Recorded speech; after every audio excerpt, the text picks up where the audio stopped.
السلام علیکم۔ ایسے ہی سچے قصے سننے کے لیے ہمارے چینل کو سبسکرائب کریں۔ ایک معصوم بیوی کا انتظار۔ دوستو، تاریخ میں ایک باپ بیٹے کا ایسا واقعہ بھی گزرا ہے کہ جسے پڑھ کر ہر ایک کی آنکھیں نم ہو جاتی ہیں۔ حضور صلی اللہ علیہ وسلم کی وفات کے 55 سال گزر چکے ہیں۔ صبح کا وقت تھا۔ فجر کی نماز میں ایک فروخ نام کا آدمی مسجد میں آتا ہے اور نماز ادا کر کے امام صاحب کی تقریر سننے بیٹھ جاتا ہے۔ امام صاحب کہہ رہے تھے کہ اے لوگو، ترکستان میں جہاد ہو رہا ہے، وہاں لوگوں کی ضرورت ہے، اس لیے آپ لوگ اس جہاد میں شرکت کریں۔ حضرت فروخ نے جب یہ باتیں سنی کہ ترکستان میں جہاد میں لوگوں کی ضرورت ہے تو وہ اپنے گھر آئے۔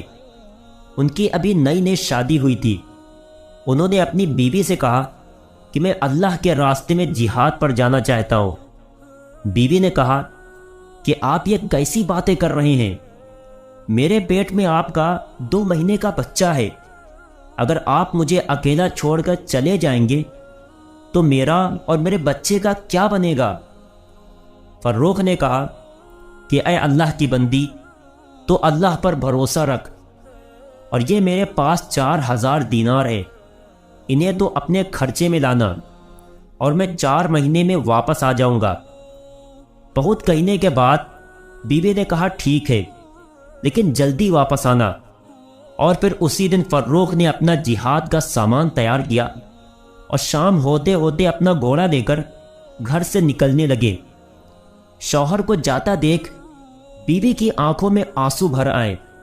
فروخ نے بیوی کو گلے سے لگاتے ہوئے کہا کہ تم پریشان نہ ہو، اللہ تمہارا رکھوالا ہوگا، میں جلد ہی واپس آ جاؤں گا، اور ہاں، ایک بات کا خیال رکھنا کہ اگر میں واپس نہ آ سکوں اور اللہ کی راہ میں شہید ہو جاؤں تو تمہارے پیٹ میں جو بچہ ہے، اگر وہ لڑکا ہوا تو اسے بہت بڑا عالم بنانا اور دین کی تعلیم دینا، اور اگر لڑکی پیدا ہوئی تو اس کی اچھے سے تربیت کرنا اور پھر کسی شریف گھرانے میں اس کی شادی کر دینا۔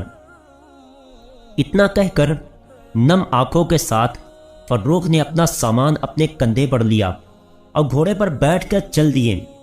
بیوی دروازے پر کھڑی اپنی محبت اپنے شوہر کو دیکھ رہی تھی۔ اس کے دل میں عجیب سا طوفان برپا تھا۔ کبھی خیال آتا ہے کہ میرے شوہر جا رہے ہیں، پتہ نہیں اب کبھی ان کو دیکھنا نصیب بھی ہوگا یا نہیں، اور کبھی خیال آتا کہ میری زندگی کا اب کیا بنے گا؟ اگر یہ واپس نہ آئے تو میرا اور میرے بچے کا کیا ہوگا؟ پتہ نہیں اب اس دنیا میں مجھے اپنے شوہر سے ملنا نصیب ہوگا یا پھر سیدھے جنت میں ہی ان سے ملاقات ہوگی۔ بیوی نے خود کو سنبھالتے ہوئے کہا کہ تم اللہ پر بھروسہ رکھو، اللہ ہمارا اور بچے کا محافظ ہوگا۔ فروخ نے اپنا گھوڑا دوڑایا اور مدینے کے راستے پر چلنے لگے۔ بیوی دروازے پر کھڑی اپنی محبت کو دور جاتا دیکھ رہی تھی۔ شام کا وقت تھا، اندھیرا چھانے والا تھا، اور ادھر اس معصوم بیوی کے دل کی دنیا بھی ویران ہوتی جا رہی تھی۔ وہ بیچاری دروازے پر کھڑی مسلسل روئے جا رہی تھی اور اپنے شوہر کو دور جاتا دیکھ دل ہی دل میں اللہ سے فریاد کر رہی تھی کہ اے میرے مولا، میرے شوہر کی حفاظت فرمانا اور انہیں صحیح سلامت گھر واپس بھیج دینا۔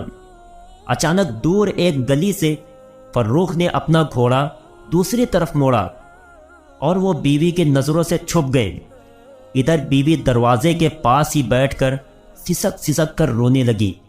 اسے کچھ سمجھ نہیں آ رہا تھا کہ اب اس اکیلے گھر میں وہ کیا کرے۔ دن گزرتے گئے، ایک دن گزرا، ایک ہفتہ گزرا، ایک مہینہ گزرا، اور اسی طرح 4 مہینے گزر گئے۔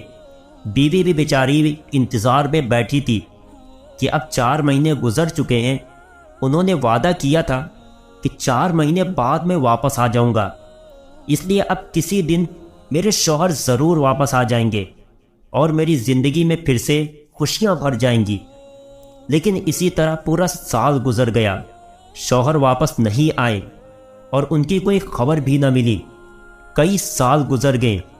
وہ بیچاری معصوم بیوی ہر روز ہلکی سی آہٹ پا کر دروازے کی طرف بھاگتی کہ شاید میرے شوہر واپس آ گئے ہیں، لیکن دروازے پر پہنچ کر معلوم ہوتا کہ ابھی تو جدائیاں ہی جدائیاں ہیں۔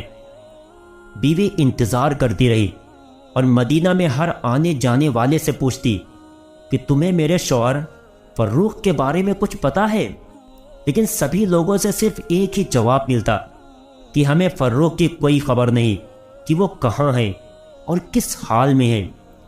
اسی طرح 10 سال گزر گئے۔ اب تو امید بھی ٹوٹ چکی تھی۔ بیوی نے بھی سمجھ لیا تھا کہ شاید میرے پیارے شوہر اللہ کی راہ میں شہید ہو گئے ہیں، اب دنیا میں مجھے ان سے ملنا نصیب نہیں ہوگا، اس لیے جنت ہی میں ان سے ملاقات ہوگی۔ فروخ کے گھر ایک لڑکے کی پیدائش ہوئی۔ ان کی بیوی نے اس لڑکے کی بہت اچھے سے تربیت کی اور اسے بہت بڑا عالم بنایا کہ یہاں تک کہ امام مالک جیسے لوگ اس لڑکے کے شاگرد بنے۔ اس کا نام ربیعہ تھا۔ زمانہ گزرتا گیا۔ شوہر کو گئے ہوئے 27 سال گزر چکے تھے۔ ان کے واپس آنے کی کوئی امید بھی نہیں تھی، لیکن ایک رات وہ بھی آتی ہے کہ وہی فروخ ترکستان سے اپنے گھر کی طرف واپس لوٹتے ہیں۔ آج سے 27 سال پہلے جب یہ فروخ جہاد کرنے آئے تھے تو ایک جوان لڑکے تھے، لیکن اب جب واپس اپنے گھر جا رہے ہیں تو بوڑھے ہو کر ہڈیوں کا ڈھانچہ بن چکے ہیں۔ فروخ کو بیوی بچوں کی یاد ستا رہی تھی، اس لیے اپنا گھوڑا لیا اور مدینے کی طرف چل دیے۔ ہر قدم پر فروخ کے دل میں ایک ہی خیال آتا تھا کہ پتہ نہیں میری بیوی زندہ ہوگی یا نہیں، پتہ نہیں میرے جانے کے بعد میرے گھر کوئی بچہ پیدا ہوا تھا یا نہیں، پتہ نہیں اب میرا گھر مدینہ میں موجود ہوگا یا پھر بیوی نے اسے بیچ کر کہیں اور رہنا شروع کر دیا ہوگا، کیونکہ 27 سال گزر چکے ہیں۔ یہ سارے سوالات حضرت فروخ کے دماغ میں گھوم رہے تھے اور رات کے اندھیرے میں ان کا گھوڑا مدینے کی طرف دوڑتا جا رہا تھا۔ رات کے 3 بج رہے تھے۔ فروخ کا گھوڑا مدینے کے اندر داخل ہوا۔ ہر طرف سناٹا ہی سناٹا تھا، لیکن فروخ کے دل میں ایک طوفان برپا تھا۔ ہزاروں سوالات تھے جو فروخ کو پریشان کر رہے تھے کہ پتہ نہیں میری بیوی زندہ ہوگی یا نہیں۔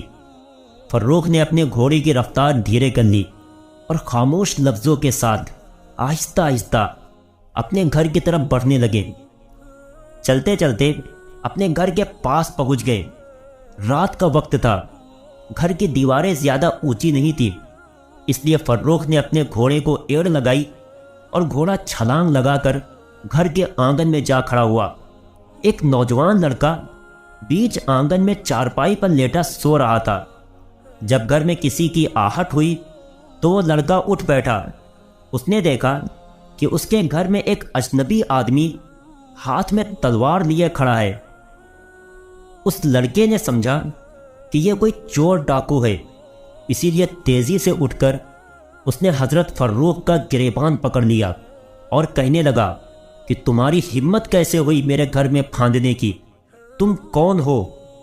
جب اس لڑکے نے تیز آواز میں فروخ سے پوچھا کہ تم کون ہو تو فروخ بہت زیادہ ڈر گئے اور ہاتھ جوڑ کر کہنے لگے کہ بیٹا مجھے معاف کر دو، میں غلط گھر میں آ گیا، میں نے سمجھا کہ یہ میرا گھر ہے۔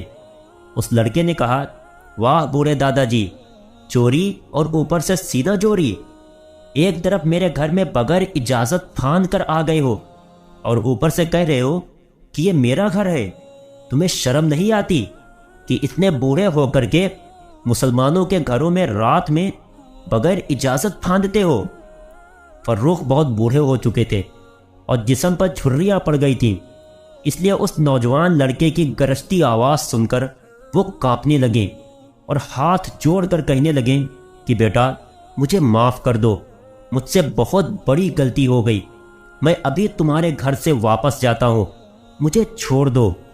لیکن اس لڑکے نے ان کا گریبان پکڑتے ہوئے کہا ایسے کیسے واپس جاؤ گے؟ میں تمہیں حاکم کے پاس لے کر جاؤں گا اور سزا دلواؤں گا۔ تاکہ دوبارہ کسی مسلمان کے گھر میں پھاندنے کی ہمت بھی نہ کر سکو۔ آواز سن کر ماں بھی اٹھ گئی تھی۔ اس نے اپنے لڑکے سے کہا کہ ارے بیٹا، انہیں چھوڑ دو، یہ بوڑھے آدمی ہیں، غلطی ہو گئی ہوگی، انہیں جانے دو۔ لیکن لڑکے نے کہا کہ نہیں ماں، میں ایسے نہیں جانے دوں گا۔ شور سن کر محلے والے بھی جمع ہو گئے اور امام مالک رحمہ اللہ بھی آ گئے۔ امام مالک رحمۃ اللہ علیہ کو دیکھ کر سارے لوگ پیچھے ہٹ گئے۔ امام مالک نے آگے بڑھ کر فروخ سے پوچھا کہ دادا جی، آپ کون ہیں اور اس طرح رات میں کسی کے گھر پہ کیسے گھس گئے؟ حضرت فروخ نے جواب دیا کہ بیٹا، میں بوڑھا ہو چکا ہوں، میری نظر کمزور ہے، اس لیے مجھ سے غلطی ہو گئی ہے، میں نے سمجھا کہ یہ میرا گھر ہے۔ امام مالک نے پوچھا کہ دادا جی، آپ کا نام کیا ہے اور آپ کہاں کے رہنے والے ہو؟ مدینہ کے تو نہیں لگتے۔ فروخ نے کہا کہ بیٹا، میں مدینہ ہی کا رہنے والا ہوں اور آج سے 27 سال پہلے میں ترکستان جہاد پر چلا گیا تھا اور آج لوٹا ہوں۔ میرا نام فروخ بن عبد الرحمن ہے۔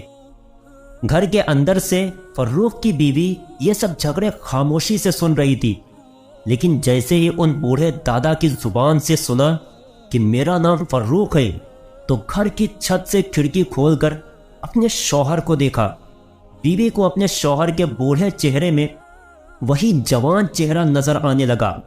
ایسا لگ رہا تھا کہ زمانہ کروٹیں بدل کر پھر سے 27 سال پیچھے چلا گیا ہو، اور وہی فروخ جو اپنی بیوی کو چھوڑ کر جہاد میں اللہ کی خاطر جا رہے تھے، وہ سارا منظر بیوی کی نظروں کے سامنے چھا گیا، اور بیوی نے چیختے ہوئے اپنے لڑکے ربیہ سے کہا کہ اے ربیہ، اس آدمی کا گریبان چھوڑو۔ حضرت ربیہ نے گھبرا کر اپنی ماں کی طرف دیکھا تو ماں نے کہا بیٹا، تجھے پتا بھی ہے کہ یہ کون ہے؟ حضرت ربیہ نے کہا کہ ماں، مجھے تو نہیں پتا، یہ بوڑھے دادا کون ہے؟ ماں نے کہا بیٹا، یہ تیرا باپ ہے، جس کے بارے میں تو ہر رات مجھ سے پوچھا کرتا تھا کہ اماں جان، میرے ابا کہاں ہیں اور کب آئیں گے؟ یہ سن کر حضرت ربیہ اپنے باپ کے پیروں پر گر پڑے اور باپ کو پکڑ کر رونے لگے۔ فروخ نے اپنے بیٹے کو گلے سے لگا لیا اور پھر باپ بیٹے ایک دوسرے سے مل کر بہت روئے۔ ماں نے دروازہ کھولا اور فروخ اپنے بیٹے کے ساتھ گھر کے اندر گئے۔ صبح کے 4 بج چکے تھے۔ 1 گھنٹہ باتوں میں گزر گیا اور فجر کی اذان ہونے لگی۔ فروخ نے اپنی بیوی سے پوچھا کہ جہاد پر جاتے ہوئے میں نے تمہیں 4000 دینار دیے تھے، تم نے ان کا کیا بنایا؟ بیوی نے کہا کہ وہ 4000 دینار محفوظ رکھے ہیں، آپ پہلے مسجد نبوی میں جا کر فجر کی نماز پڑھا آئے۔ حضرت ربیہ پہلے ہی مسجد جا چکے تھے۔ فروخ تھوڑا دیر سے مسجد میں پہنچے تو ایک بہت بڑا مجمع پہلے سے مسجد نبوی میں موجود تھا۔ فروخ نے پیچھے کھڑے ہو کر جماعت کے ساتھ فجر کی نماز پڑھی، اور پھر نماز کے بعد کیا دیکھتے ہیں کہ امام صاحب اپنی جگہ پر گھوم کر بیٹھ گئے ہیں، اور بڑے بڑے علماء کرام کہ امام مالک جیسے لوگ ان امام صاحب کو گھیر کر بیٹھ گئے، اور پھر امام صاحب لوگوں کو حدیث کا درس دینے لگے۔ فروخ کی آنکھوں کی روشنی کمزور ہو گئی تھی، اس لیے وہ امام صاحب کو پہچان نہیں پائے، اور پیچھے ہی بیٹھ کر سارے لوگوں کے ساتھ حدیث کا درس سننے لگے۔ جب درس مکمل ہوا تو فروخ نے بغل میں بیٹھے ایک آدمی سے پوچھا کہ بھائی، یہ اتنا بڑا عالم محدث کون ہے کہ جو اتنے سارے لوگوں کو حدیث پڑھا رہا ہے، اور اس کے درس میں امام مالک جیسے لوگ بھی شاگرد بن کر ادب سے بیٹھے ہیں؟ اس آدمی نے کہا کہ دادا جی، آپ انہیں نہیں جانتے؟ فروخ نے کہا کہ بیٹا، مجھے تو نہیں پتا کہ یہ کون ہے۔ اس آدمی نے کہا کہ لگتا ہے آپ مدینہ میں نئے نئے آئے ہو۔ فروخ نے کہا کہ ہاں بیٹا، میں آج ہی مدینہ آیا ہوں، لیکن میں رہنے والا مدینہ ہی کا ہوں۔ اس آدمی نے کہا دادا جی، یہ اس وقت کے سب سے بڑے عالم ربیہ ہیں۔ فروخ نے پوچھا کہ بیٹا، ان کے باپ کا نام کیا ہے؟ اس آدمی نے جواب دیا کہ ان کے باپ کا نام فروخ ہے، جو آج سے 27 سال پہلے اللہ کی راہ میں جہاد کے لیے چلے گئے تھے۔ اور شاید وہیں شہید بھی ہو گئے۔ یہ سن کر فروخ بہت زیادہ خوش ہوئے کہ میرا لڑکا اتنا بڑا عالم بن چکا ہے۔ گھر آئیں اور بیوی کو گلے سے لگا دیا اور کہا کہ تو نے میری تمنا پوری کر دی۔ میں خود تو نہیں پڑھ پایا، لیکن تو نے میرے بچے کو اتنا پڑھا دیا کہ وہ آج امام مالک جیسے لوگوں کا استاذ ہے۔ بیوی نے کہا کہ آپ نے جو پوچھا تھا کہ وہ 4000 دینار کہاں ہے، تو میں نے وہ سارے دینار تمہارے اسی بیٹے کو پڑھانے میں لگا دیے۔ فروخ نے کہا کہ حقیقت میں تم نے میرے پیسے برباد نہیں کیے۔ دوستو، اگر قصہ اچھا لگا ہو تو لائک کرنا اور چینل کو سبسکرائب کرنا نہ بھولیں، اور جاتے جاتے ایک پیارا سا کمنٹ ضرور کر دینا۔ السلام علیکم۔